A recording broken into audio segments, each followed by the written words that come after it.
નમસ્કાર મિત્રો, ફરી એકવાર કરિયર ગુજરાત આપનું હાર્દિક સ્વાગત કરે છે. મિત્રો, લાસ્ટ લેક્ચરમાં આપણે જોયું ગુજરાતના ડુંગરો વિશે અને એના આગળના લેક્ચરમાં આપણે ગુજરાતના સ્થાન, સીમા અને વિસ્તાર વિશે પણ વાત કરી છે. તો આજે આપણે આ ગુજરાતની ભૂગોળનું ત્રીજું લેક્ચર છે. અગાઉના બે લેક્ચર જો તમે હજી સુધી ના જોયા હોય તો તે તમે જોઈ લેજો. હવે આપણે આજે વાત કરવાની છે ગુજરાતની નદીઓની. હવે મિત્રો, નદી બહુ ઇમ્પોર્ટન્ટ ટૉપિક છે અને આમાં ઘણું બધું ભૂગોળનું માહિતી આમાં કવર થાય છે. સાથે સાથે અમુક એક્સ્ટ્રા જે જીકેમની માહિતી છે એ પણ આપણે આમાં આપતા રહીશું. તો તમે એન્ડ સુધી આ વિડીયો જોતા રહેશો. સૌપ્રથમ નદીઓની વાત કરીએ તો ગુજરાતમાં ઘણી બધી નદીઓ છે, તમને ખબર જ છે. હવે દરેક બુકમાં આના આંકડા અલગ આપેલા છે કે નદીઓની સંખ્યા કેટલી છે, એટલે આપણે એ કોઈ વસ્તુ યાદ રાખવાની જરૂર નથી. પણ હા, એક વસ્તુ યાદ રાખજો, સૌથી વધુ નદીઓ કચ્છમાં છે, જે મોર દેન 90 છે. પરંતુ એકેય નદી ત્યાં બારમાસી નદી નથી. એટલે કે ફક્ત ચોમાસું આવે ત્યારે આ નદીઓ આવે છે અને ચોમાસું જાય છે ત્યારે સુકાઈ જાય છે. પરંતુ નવાઈની વાત એ છે કે છતાં પણ સૌથી વધારે નદીઓની સંખ્યા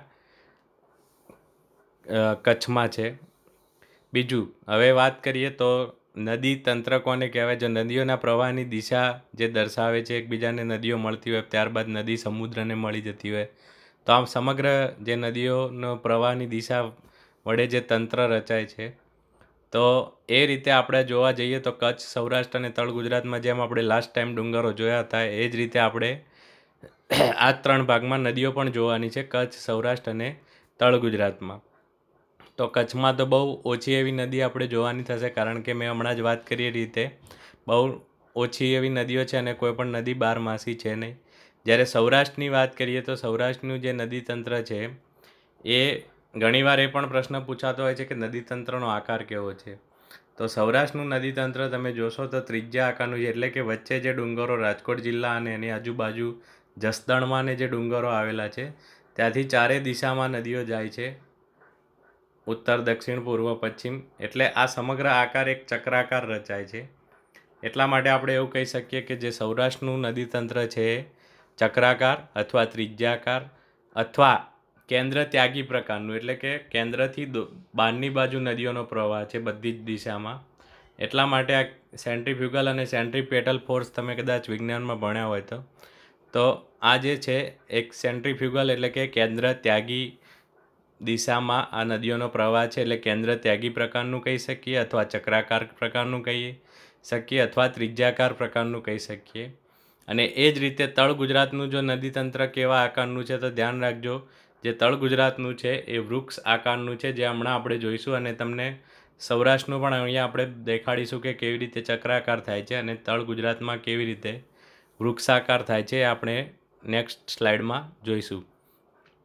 તો આ નદીતંત્રના આકાર વિશે વાત થઈ. બીજી શરૂઆત કરીએ એના પહેલાં મારે થોડી વાત કરવી છે. એક તો નદી જ્યારે વહેતી હોય ત્યારે એને કોઈ બીજી નદી મળે છે, ઓકે. તો જે આ જે નદી જે જાય છે એને આપણે જે એના સાથે જે એને નદી મળે છે એને આપણે સહાયક નદી કહીશું, કે જે એના પ્રવાહમાં વધારો કરે છે. પરંતુ જો આ નદીમાંથી કોઈ બીજી નદી છૂટી પડતી હોય, એટલે કે એના પ્રવાહમાં ઘટાડો કરતી હોય, તો એને આપણે શાખા નદી કહીએ છીએ.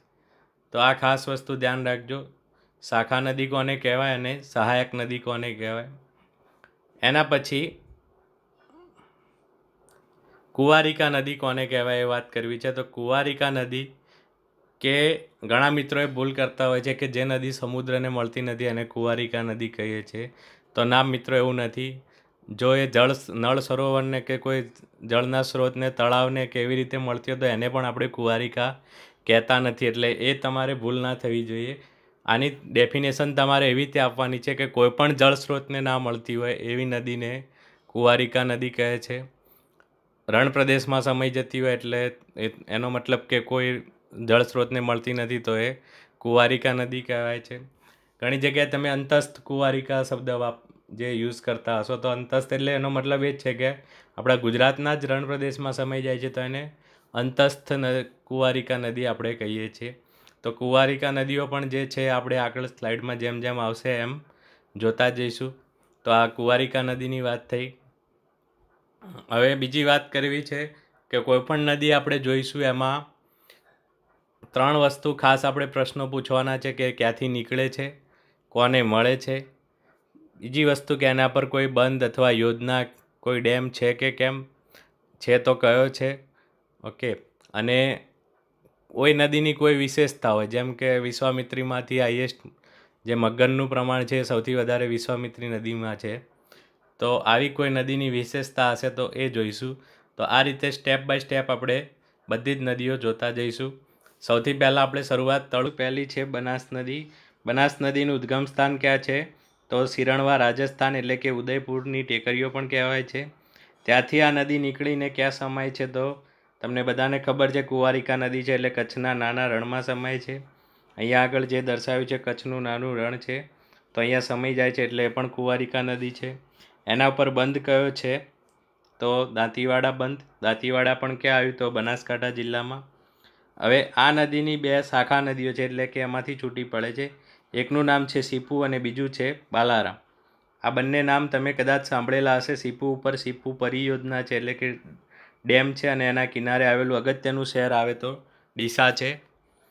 બાલારામના કિનારે આવેલું અગત્યનું શહેર એટલે પાલનપુર, જે અત્તરની નગરી કહેવાય છે, એ પાલનપુર, ઓકે. અને બાલારામમાં બાલારામ રિસોર્ટ પેલેસ જે તમને ખ્યાલ હશે, સેટ મેક્સ ઉપર વારંવાર જે સૂર્યવંશી મૂવી આવતું હોય છે, તો એનું આખું શૂટિંગ ત્યાં બાલારામ રિસોર્ટ પેલેસમાં થયું છે, જ્યાં આગળ બાલારામ નદી છે અને એના કિનારે મહાદેવનું મંદિર પણ છે.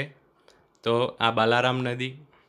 અને બાલારામમાં રીંછ અભયારણ્ય પણ છે, એ પણ ધ્યાન રાખજો મિત્રો. તો આ વાત થઈ બનાસ નદીની. હવે જોઈએ આપણે નેક્સ્ટ જે નદી છે એનું નામ છે સરસ્વતી નદી.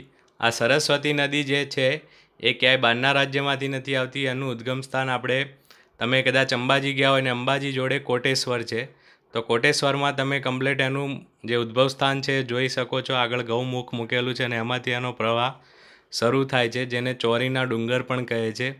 અહીંથી આ સરસ્વતી નદી નીકળીને કચ્છના નાના રણમાં સમાઈ જાય છે, એટલે કે એ પણ કુંવારિકા નદી છે. આના ઉપર એક બંધ છે જે બનાસકાંઠા જિલ્લામાં આવેલો છે, જેનું નામ છે મુક્તેશ્વર ડેમ. અને આના એક સહાયક નદી છે જે ચોરીના ડુંગર કોટેશ્વરમાંથી જ નીકળે છે, જેનું નામ છે અર્જુની, જે આગળ જતાં સરસ્વતીમાં જ સમાઈ જાય છે. તો સરસ્વતીની સહાયક નદી આ યાદ રાખજો, અર્જુની નદી છે. અને આના કિનારે આવેલું અગત્યનું શહેર એટલે સિદ્ધપુર. તમને ખ્યાલ છે, તમે ઇતિહાસમાં પણ ભણ્યા હશો સિદ્ધપુર વિશે. તો જે આ સિદ્ધપુર છે એ સરસ્વતી નદીના કિનારે આવેલું છે. ઉપરાંત માતૃશ્રાદ્ધ માટે જાણીતું સ્થળ એટલે બિંદુ સરોવર, એ પણ આ સરસ્વતી નદીના કિનારે આવેલું છે. અને તમે કલ્ચરમાં ભણતા હો તો કાત્યોકનો મેળો જે છે એ જે ઊંટની લે વેચ માટે જાણીતો છે, એ પણ અહીંયા સિદ્ધપુરમાં સરસ્વતી નદીના કિનારે ભરાય છે. ત્યારબાદ ત્રીજી નદી જે છે આ ત્રિપુટીમાં જ યાદ રાખવાની છે, બનાસ, સરસ્વતી અને રૂપેણ. તો આ રૂપેણ છે એ ત્રીજી કુંવારિકા નદી છે, જે કચ્છના નાના રણમાં સમાય છે. એ ક્યાંથી નીકળે છે? તો આપણે મહેસાણા જિલ્લામાં અરવલ્લીના ભાગરૂપે કયો ડુંગર જોયો હતો?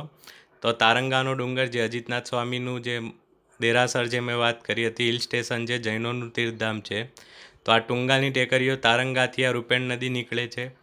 આ રૂપેણ પર કોઈ બંધ યાદ નથી રાખવાનો, ફક્ત એની શાખા નદી છે પુષ્પાવતી, સહાયક નદી છે પુષ્પાવતી યાદ રાખજો, જે સાબરકાંઠાથી આવે છે.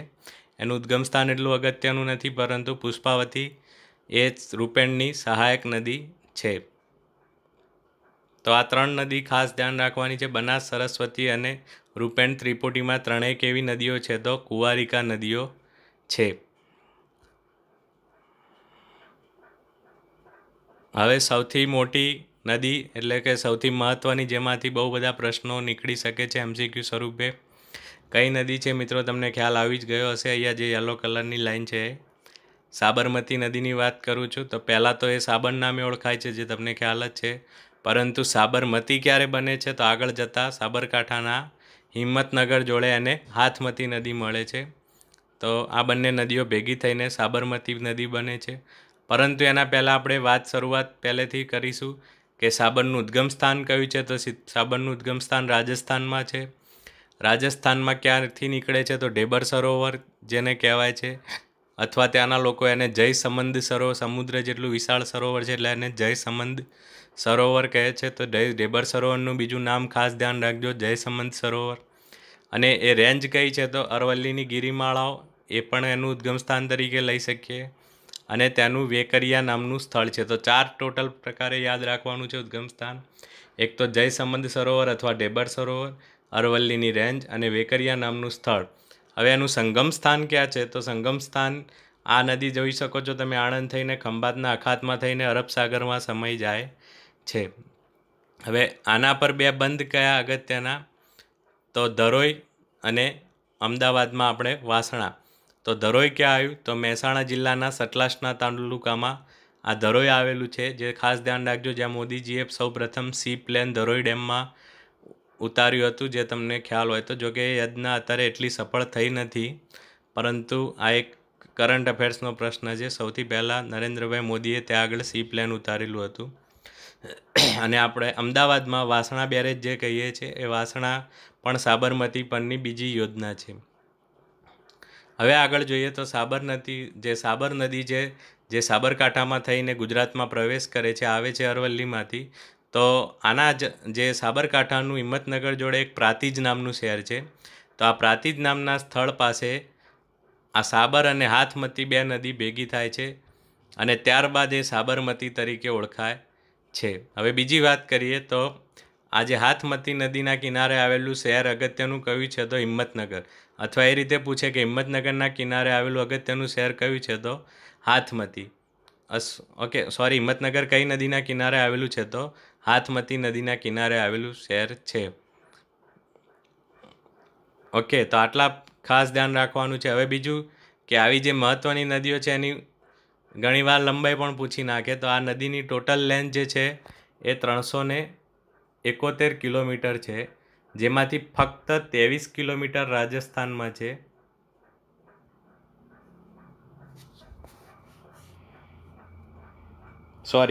ફક્ત 48 કિલોમીટર રાજસ્થાનમાં છે અને 323 કિલોમીટર ગુજરાતમાં છે. તો ટોટલ એની લેન્થ છે 371 કિલોમીટર. તો આ ખાસ નોટ ડાઉન કરી દેજો. રાજસ્થાનમાં ફક્ત 48 કિલોમીટર છે, જ્યારે ગુજરાતમાં 323 કિલોમીટર છે. તો આ ધ્યાન રાખવાનું છે. એનું ટોટલ લેન્થ છે 371 કિલોમીટર. હવે આ નદી જે છે એ ગુજરાતની સૌથી લાંબી નદી છે. જો એવું પૂછાય કે ગુજરાતમાંથી નીકળતી ગુજરાતની સૌથી લાંબી નદી, તો ભાદર આવશે, જે આપણે આગળ જોઈશું, કારણ કે આ ગુજરાતમાંથી નથી નીકળતી. અને ગુજરાતની સૌથી મોટી નદી પૂછાય તો એમાં કન્ફ્યુઝ નથી થવાનું, એમાં નર્મદા જવાબ આવશે. ફક્ત ગુજરાતની સૌથી લાંબી નદી પૂછે તો અહીંયા સાબરમતી જવાબ આવશે. હવે તમને ખબર છે કે સાબરમતી સાથે 7 નદીઓનો સંગમ થાય છે, અને આ 7 નદીઓ જે છે એ અહીંયા અમદાવાદ જોડે જે ધોળકા તાલુકાનું વૌઠા ગામ છે ત્યાં આગળ મળે છે. તો હવે આપણે એ 7 નદીઓ પ્રમાણે કઈ કઈ છે જોતા જઈશું 1 બાય 1. તો અહીંયા એક થઈ પહેલી સાબર, બીજી આ જે હાથમતી, 2 તો થઈ ગઈ. હવે બાકીની 3 જે છે એ 3 જોડકામાં યાદ રાખવાની છે ભેગી જ, મેશ્વો, માજમ અને વાત્રક. તો અહીંયા તમે જોઈ શકો છો વિડીયોમાં, મેશ્વો, માજમ અને વાત્રક. હવે ત્રણેયનું ઉદ્ગમ સ્થાન એટલું અગત્યનું નથી. સંગમ સ્થાન તો સાબરમતીના ભેગું જ ભળી જાય છે. હવે ઉદ્ગમ સ્થાન છતાં પણ આપણે યાદ રાખવું હોય તો આપણે જે ડુંગરપુર રેન્જ છે, આપણે વિંધ્યાચલ રેન્જમાં જોયું હતું કે આબા ડુંગર ગામ, નેતીની ટેકરીઓ, તો એ બાજુથી આ 3 નદીઓ આવે છે. અને હવે દરેકના જે કિનારે આવેલું અગત્યનું શહેર અથવા એના પર આવેલી યોજના બંને એક જ છે. તો મેશ્વો પર શામળાજી પાસે યોજના છે, અને એના કિનારે આવેલું અગત્યનું શહેર શામળાજી જ છે, જે અરવલ્લી જિલ્લામાં છે. માજમ નદીના કિનારે આવેલું અગત્યનું શહેર અથવા એના પર આવેલી યોજના ક્યાં છે? તો મોડાસા, એ પણ અરવલ્લી જિલ્લામાં જ આવશે. જ્યારે વાત્રકના કિનારે આવેલું અગત્યનું શહેર તો મહેમદાવાદ, અને મહેમદાવાદ કયા જિલ્લામાં આવશે? તો ખેડા જિલ્લામાં આવશે. અહીંયા જે સિદ્ધિવિનાયક ગણપતિનું મંદિર બન્યું છે, તો એ પણ આ નદીના કિનારે છે મહેમદાવાદમાં, જે ખેડા જિલ્લામાં અમદાવાદથી નજીક જ છે. તમારામાંથી ઘણા બધાએ જોયું પણ હશે. તો અહીંયા ટોટલ થઈ હવે આ 1, આ 2, 3, 4, 5. હવે બીજી 2 કઈ બાકી રહી 7 નદીઓમાં? તો ખારી અને શેરડી. તો આ શેરડીના નદી જે છે એ મહીસાગર જિલ્લાના વરધારીની ટેકરીઓમાંથી નીકળે છે. ખાસ ધ્યાન રાખજો, શેરડી નદી ક્યાંથી નીકળે છે? મહીસાગર જિલ્લાની વરધારીની ટેકરીઓમાંથી. અને સંગમ સ્થાન તો ઈજી જ છે, ક્યાં મળે છે? સાબરમતીને મળે છે. અને 7મી છે ખારી નદી. આ ખારી નદી જે છે એ સાબરકાંઠામાંથી નીકળે છે અને આગળ જતાં જે છે એ સાબરમતીને મળે છે. આ 7 નદીઓનું સંગમ સ્થાન ક્યાં છે?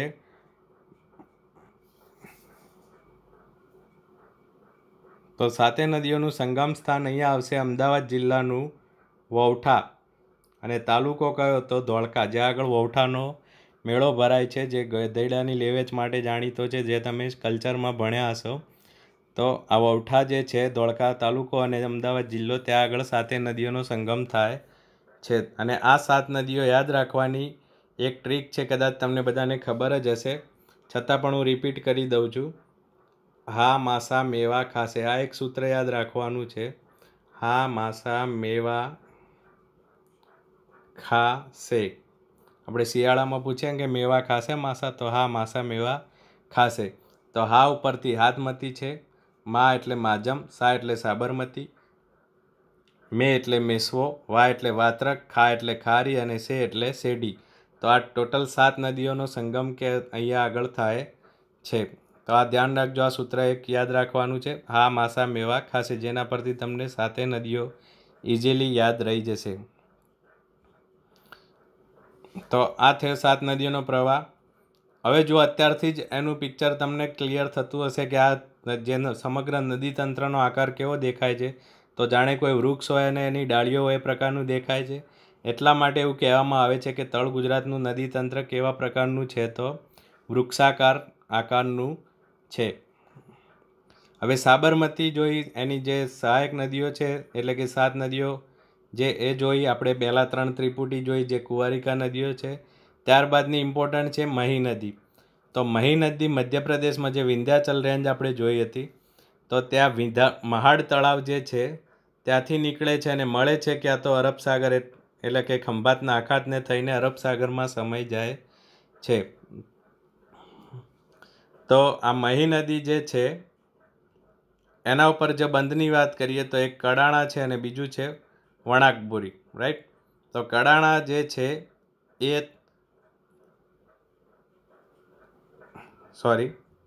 આ કડાણા જે છે એ મહીસાગર પંચમહાલ જિલ્લામાં છે અને વણાકબોરી જે છે એ ખેડા જિલ્લામાં છે. બંને કેવા મથક છે? તો તાપ વિદ્યુત મથક છે. અને અહીંયા જે કોલસામાંથી ઇલેક્ટ્રિસિટી પ્રોડ્યુસ કરવામાં આવે છે કડાણામાં પણ અને વણાકબોરીમાં પણ છે. ઓકે, તો આ ખાસ ધ્યાન રાખવાનું છે.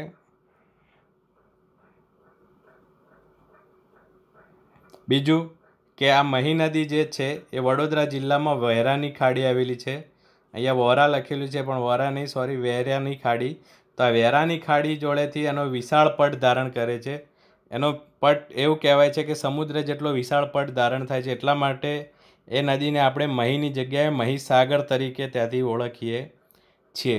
તો ખાસ ધ્યાન રાખજો, મહી વિશે. એનું ઉદ્ગમ સ્થાન કયું છે? તો વિંધ્યાચલ રેન્જમાં મહાડ તળાવ, એટલે કે મધ્યપ્રદેશથી નીકળે છે. મળે છે ક્યાં? તો અરબ સાગરને ખંભાતના અખાતમાં મળે છે.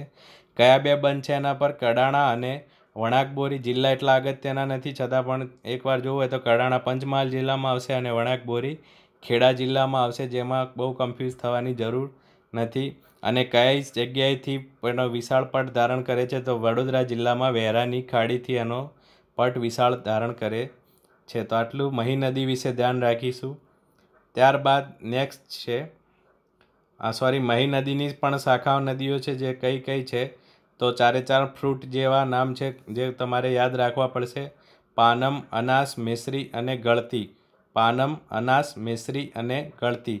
આ 4 નદીઓ એની શાખા નદીઓ છે. જે ગળતી નદીના કિનારે આવેલું, એટલે ગલતેશ્વર મહાદેવ જે કહીએ છીએ આપણે, અમદાવાદના ઘણા લોકો ત્યાં આગળ નદી કિનારે નાહવા જતા હોય છે. તો એ ગલતેશ્વર કઈ નદીના કિનારે આવેલું છે? ગળતી નદીના કિનારે. ઓકે, હવે આમાં એક વસ્તુ સાબરમતી વિશે રહી ગઈ કે સાબરમતી નદી જ્યાં ખંભાતના અખાતમાં અહીંયા મળે છે, ત્યાં આગળ જે ખાડી રચાય છે એનું નામ છે કોપાલાની ખાડી.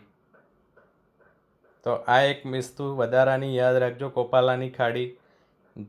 એ કઈ છે તો સાબરમતી નદી જે મળે છે ખંભાતના અખાત પાસે જે ખાડી રચે છે એને આપણે કોપાલાની ખાડી કહીએ છીએ. અને બીજી એક એક્સ્ટ્રા વસ્તુ ધ્યાન રાખવાની છે કે બનાસનું પ્રાચીન નામ પૂછાય તો પર્ણાસા છે. બનાસનું પ્રાચીન નામ પર્ણાસા છે. અને જો સાબરમતીનું નામ પૂછે તો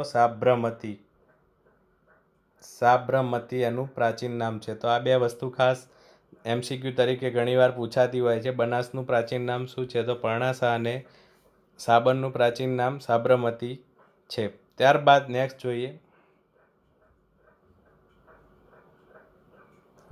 હવે આપણે જોઈશું જે નીચેના જિલ્લા એટલે કે દક્ષિણ ગુજરાત અને મધ્ય ગુજરાતની જે નદીઓ બાકી છે એ આપણે બંને ભાગમાં એટલા માટે વહેંચવું પડ્યું કારણ કે એક મેપમાં પોસિબલ નહોતું એટલા માટે. તો હવે જોઈએ આ મહત્ત્વની નદી જે તમે બધા જ જાણો છો. વડોદરા શહેર કઈ નદીના કિનારે આવેલું છે તો વિશ્વામિત્રી નદી. આ વિશ્વામિત્રી નદીનું ઉદ્ગમ સ્થાન પણ બધાને લોકપ્રિય છે. કયું? પંચમહાલ જિલ્લામાં આપણે જોયું હતું વિંધ્યાચલ રેન્જમાં કયું હતું? પાવાગઢ જે મહાકાળી માતાનું ધામ છે ત્યાંથી આ નદી નીકળે છે. આ નદીની મુખ્ય સહાયક નદી જે બહુ વિશાળ એ પણ નદી છે જેનું નામ છે ઢાઢર નદી. તો ઢાઢર નદી પણ નીકળે છે પાવાગઢમાંથી, પરંતુ આગળ જતાં વિશ્વામિત્રીને બંને એક થઈ જાય છે. તો આ એની ખાસ ઇમ્પોર્ટન્ટ છે, ધ્યાન રાખજો. વિશ્વામિત્રીની સહાયક નદી કઈ છે? ઢાઢર નદી. હવે વિશ્વામિત્રી પર બંધ કયો છે પણ તમને ખબર છે? વડોદરા શહેરમાં પ્રોપર જે એરિયા છે આખો આજવા નામે ઓળખાય છે. તો આજવા ડેમ છે એ વડોદરા જિલ્લામાં જ આવશે અને વડોદરામાં જ છે અને વિશ્વામિત્રી નદી પર છે. અને બીજું જે મેં સ્ટાર્ટિંગમાં કહ્યું હતું કે વડોદરાની જે વિશ્વામિત્રી નદી છે તેમાં આખા ગુજરાતમાં મગરનું સૌથી વધુ પ્રમાણ કઈ નદીમાંથી મળે છે તો વિશ્વામિત્રી નદીમાંથી. ત્યારબાદ નર્મદા નદી. તો નર્મદા નદી વિશે બહુ બધું છે મિત્રો, ખાસ ધ્યાન રાખજો. બહુ ઇમ્પોર્ટન્ટ નદી છે નર્મદા નદી. ઘણા બધા કન્ફ્યુઝન છે આજ સુધી આપણે ભણતા આવ્યા છે. ક્યારેક આપણે નર્મદા એટલે કે આનંદ આપનારી, ગુજરાતની જીવાદોરી, પછી એનું મેકલ પર્વતમાંથી નીકળે છે. ઘણા લોકો એવું કહે છે કે અમરકંટક સરોવરમાંથી નીકળે છે. તો આજે આપણે બધા જે કન્ફ્યુઝન દૂર કરવાના છે આપણે. તો અહીંયા મેં જે નદી નર્મદા દર્શાવેલી છે. હવે એના ઉદ્ગમ સ્થાન વિશે બે ખાસ સ્થળો ધ્યાન રાખવાના છે. જે અમરકંટક સરોવર છે એ છત્તીસગઢ રાજ્યમાં આવ્યું છે, ખાસ ધ્યાન રાખજો, જે મધ્યપ્રદેશમાં નથી. અને અમરકંટકમાંથી જે નીકળે છે એનું નામ રેવા છે, જ્યારે મધ્યપ્રદેશમાં મૈકલ પર્વતમાંથી નીકળે છે એનું નામ નર્મદા છે. તો આ વસ્તુ ખાસ ધ્યાન રાખવાની છે. અમરકંટકમાંથી જે નીકળે છે એનું નામ છે રેવા અને મૈકલમાંથી જે નીકળે છે એનું નામ છે નર્મદા. એટલા માટે નર્મદાને મૈકલ કન્યા પણ કહેવાય છે. હવે આ બે નદીઓ જે છે એ મધ્યપ્રદેશના માંડલા જોડે મળે છે. તો અહીંયા જે દર્શાવેલી છે મધ્યપ્રદેશનું માંડલા, અહીંયા આગળ તો પ્રશ્ન MCQ એવી રીતે નીકળી શકે કે રેવા અને નર્મદા બંને ક્યાં મળે છે? તો મધ્યપ્રદેશનું માંડલા નામનું જે સ્થળ છે ત્યાં મળે છે. હવે ગુજરાતમાં ક્યાંથી પ્રવેશ કરે છે? તો છોટાઉદેપુરનું હાફેશ્વર. તો આ છોટાઉદેપુરના હાફેશ્વર જોડેથી અહીંયા ગુજરાતમાં પ્રવેશ કરે છે.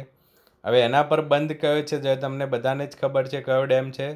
સરદાર સરોવર. સરદાર સરોવર ગુજરાતના કયા જિલ્લામાં આવશે? તો નર્મદા જિલ્લામાં. જે આખા ગુજરાતની સૌથી મોટી યોજના પણ એ જ છે, જે આગળ હમણાં સ્ટેચ્યુ ઓફ યુનિટી 182 મીટરનું જે સરદારભાઈ વલ્લભભાઈ પટેલનું જે બન્યું છે, જેના વિશે તમે જાણતા જ હશો. તો ફરીથી નર્મદાનું જે સંગમ સ્થાન છે એ તો અરબ સાગર, અહીંયા ખંભાતના અખાતને થઈ અરબ સાગરને મળે છે. એનું ઉદ્ગમ સ્થાન અમરકંટકમાંથી નીકળે રેવા અને મૈકલમાંથી નીકળે નર્મદા, બંને મળે છે મધ્યપ્રદેશના માંડલા જોડે. ગુજરાતના છોટાઉદેપુરના હાફેશ્વરમાંથી પ્રવેશ કરે છે. અહીંયા સરદાર સરોવર એમાં નર્મદા જિલ્લા પર આવેલું છે, જે નવા ગામ તરીકે પણ ઓળખાય છે. અને ગરુડેશ્વર જે તાલુકો છે ત્યાં આગળનું આ સ્થળ છે. હવે બીજા એના જે કિનારે ફરવાલાયક જે સ્થળો એટલે કે જે તીર્થ સ્થાનો છે એ પણ અગત્યના છે, એ આપણે જોઈએ. તો અહીંયા ખાસ ધ્યાન રાખજો, ભરૂચ જિલ્લામાં કબીરવડ અને શુકલ તીર્થ નર્મદા કિનારે આવેલા છે. સાથે સાથે અહીંયા એક વસ્તુ એડ નથી કરી પણ એ પણ ધ્યાન રાખવાનું છે કે શૂરપાણેશ્વરનો ધોધ આ નર્મદા કિનારે આવેલો છે. શૂરપાણેશ્વર અને શૂરપાણેશ્વરનો ધોધ અન્ય કયા નામે ઓળખાય છે એ પણ વારંવાર પૂછાતું હોય છે. તો શૂરપાણેશ્વરનો ધોધ છે મોકળી ઘાટ તરીકે ઓળખાય છે, ખાસ ધ્યાન રાખજો. તો કઈ નદીના કિનારે શૂરપાણેશ્વરનો ધોધ છે? નર્મદા નદીના કિનારે. અને અન્ય કયા નામે ઓળખાય છે? તો મોકળી ઘાટ તરીકે પણ ઓળખાય છે. હવે આ નદી સાથે બીજી બે નદી મળે છે અને એ ક્યાં મળે છે આપણે હવે જોઈએ. તો તમે આ બધા જ આ નામથી જાણીતા હશો, ચાણોદ અથવા જેને ચાંદોદ કહીએ છીએ. વડોદરા જિલ્લાનું ડભોઈ તાલુકા, આ પણ ધ્યાન રાખજો ખાસ. વડોદરાનું ડભોઈ તાલુકો અને ડભોઈનું આ જે ચાંદોદ અથવા ચાણોદ જેને કહીએ છીએ, જે પિતૃ શ્રાદ્ધ માટે જાણીતું છે. ઓકે, તો આ જે ચાણોદ છે ક્યાં આવેલું છે? તો નર્મદા સાથે અન્ય બે નદીઓનો અહીંયા સંગમ થાય છે અને એ ત્રિવેણી સંગમ જે છે એ આ ચાણોદ નામે ઓળખાય છે. તો જે આપણે પિતૃ શ્રાદ્ધ માટે ખાસ જતા હોય છે લોકો. તો કઈ અન્ય બે નદીઓ છે જે નર્મદા નદી સાથે મળે છે? તો બંનેના નામ છે કરજણ અને ઓરસંગ. ઓકે, તો કરજણ, ઓરસંગ અને નર્મદા જ્યાં મળે છે, કરજણ, ઓરસંગ અને નર્મદા,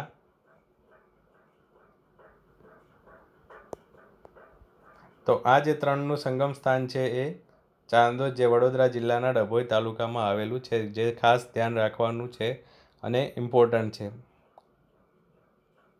ત્યારબાદ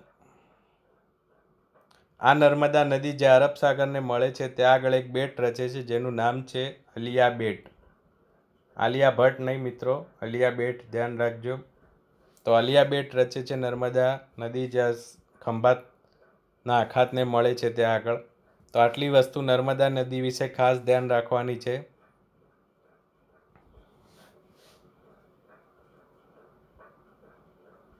ત્યારબાદ જે નાની નાની નદીઓ છે અમુક, જે એટલી ઇમ્પોર્ટન્ટ નથી, ફક્ત એકવાર આપણે જેને જોઈ લઈશું. તો એના પછીની નેક્સ્ટ નદી છે કીમ નદી. તો કીમ નદી ક્યાંથી નીકળે છે? તો નર્મદા જિલ્લાના જે રાજપીપળાના ડુંગરો જે છે, જે તમે કઈ ગિરિમાળામાં જોયા હતા યાદ કરો મિત્રો. અહીંયા કમેન્ટ બોક્સમાં લખો રાજપીપળાની ટેકરીઓ કઈ ગિરિમાળામાં આવશે. તો આ જે કીમ નદી છે રાજપીપળાને ટેકરીઓમાંથી નીકળે છે. બસ એના વિશે અન્ય કોઈ માહિતી યાદ રાખવાની જરૂર નથી. એના પછીની ઇમ્પોર્ટન્ટ છે નદી જેનું નામ છે તાપી નદી, જે તમે બધા જ જાણો છો. સુરત કઈ નદીના કિનારે આવેલું છે? તો તાપી નદીના કિનારે. અને તાપી પરની બે યોજનાઓ પણ ખાસ ઇમ્પોર્ટન્ટ છે, એટલે ધ્યાન રાખજો.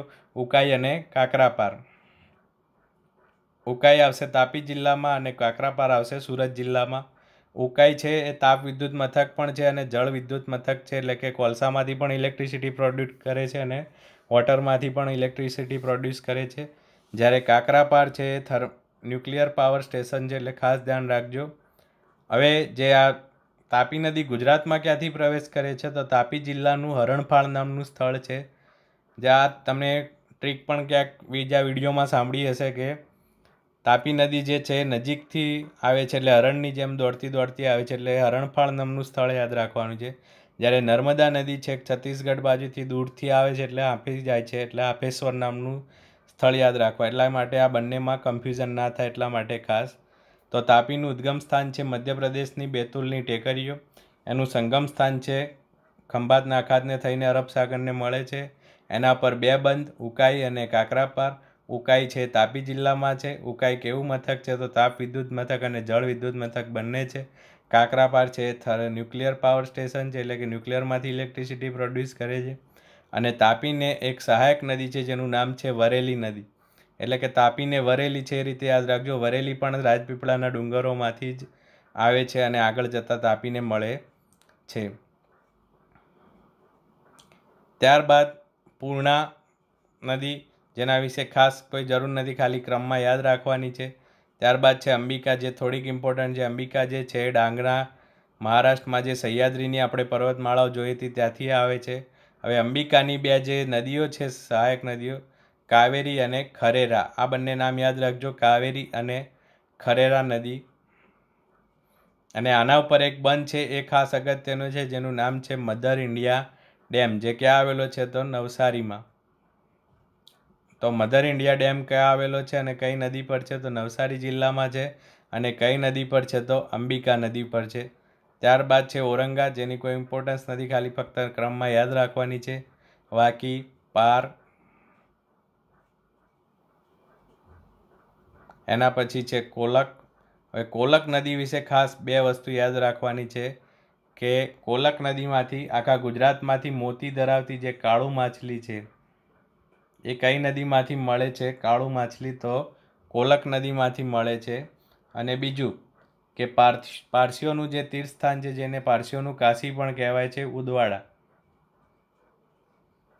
તો ઉદવાડા કઈ નદીના કિનારે આવ્યું છે એવું પૂછાય તો એ પણ જવાબ આવશે કોલક નદીના કિનારે, જે વલસાડમાં છે એ. ઓકે. અને સંજાણ બંદર પણ ત્યાં આવેલું છે, જ્યાં આગળ આપણે ઇતિહાસમાં ભણતા આવ્યા છે કે પારસીઓ ત્યાં ઉતર્યા હતા ગુજરાતમાં સૌપ્રથમ, અને એવું કહ્યું હતું કે દૂધમાં સાકર ભળશે એમ અમે ભળી જઈશું. તો એ કોલક નદી એટલામાં આ 3 પોઈન્ટ ખાસ ધ્યાન રાખજો. કાળું માછલી જે મોતી ધરાવે છે માછલી કોલક નદીમાંથી મળે છે, પ્લસ પારસીઓનું તીર્થસ્થાન જે એટલે કે પારસીઓનું જે કાશી કહેવાય છે ઉદવાડા કોલક નદીના કિનારે આવેલું છે, અને સંજાણ બંદર આ કોલક નદીના કિનારે આવેલું છે. ત્યારબાદ છેલ્લી નદી છે જેનું નામ છે દમણગંગા, જે અહીંયા થોડુંક દેખાતું નથી, પ્રોબ્લેમ છે. તો દમણગંગા છે ગુજરાતની છેલ્લી દક્ષિણતમ નદી છે, એ ખાસ ધ્યાન રાખજો. જે વલસાડમાં છેલ્લો આપણે જિલ્લો જોયો એમાં છેલ્લી નદી દમણગંગા છે. ઓકે. તો નદીઓમાં આજે આપણે તળ ગુજરાતની નદી ફક્ત જોઈ. હવે આપણે નેક્સ્ટ લેક્ચરમાં સૌરાષ્ટ્રની અને કચ્છની નદીઓ જોઈશું. તો મિત્રો, જો તમને લેક્ચર પસંદ આવ્યું હોય તો પ્લીઝ લાઈક કરો, શેર કરો અને સબસ્ક્રાઈબ કરો. જો હજી અમારું ચેનલ સબસ્ક્રાઈબ ના કરી હોય તો પ્લીઝ સબસ્ક્રાઈબ કરો. અને આ બધા જ વિડીયો તમારા મિત્રો જોડે શેર કરો, જેથી એમને પણ આ લાભ મળી શકે. તમારી તમામ આવનારી પરીક્ષાઓ માટે best of luck. Thank you.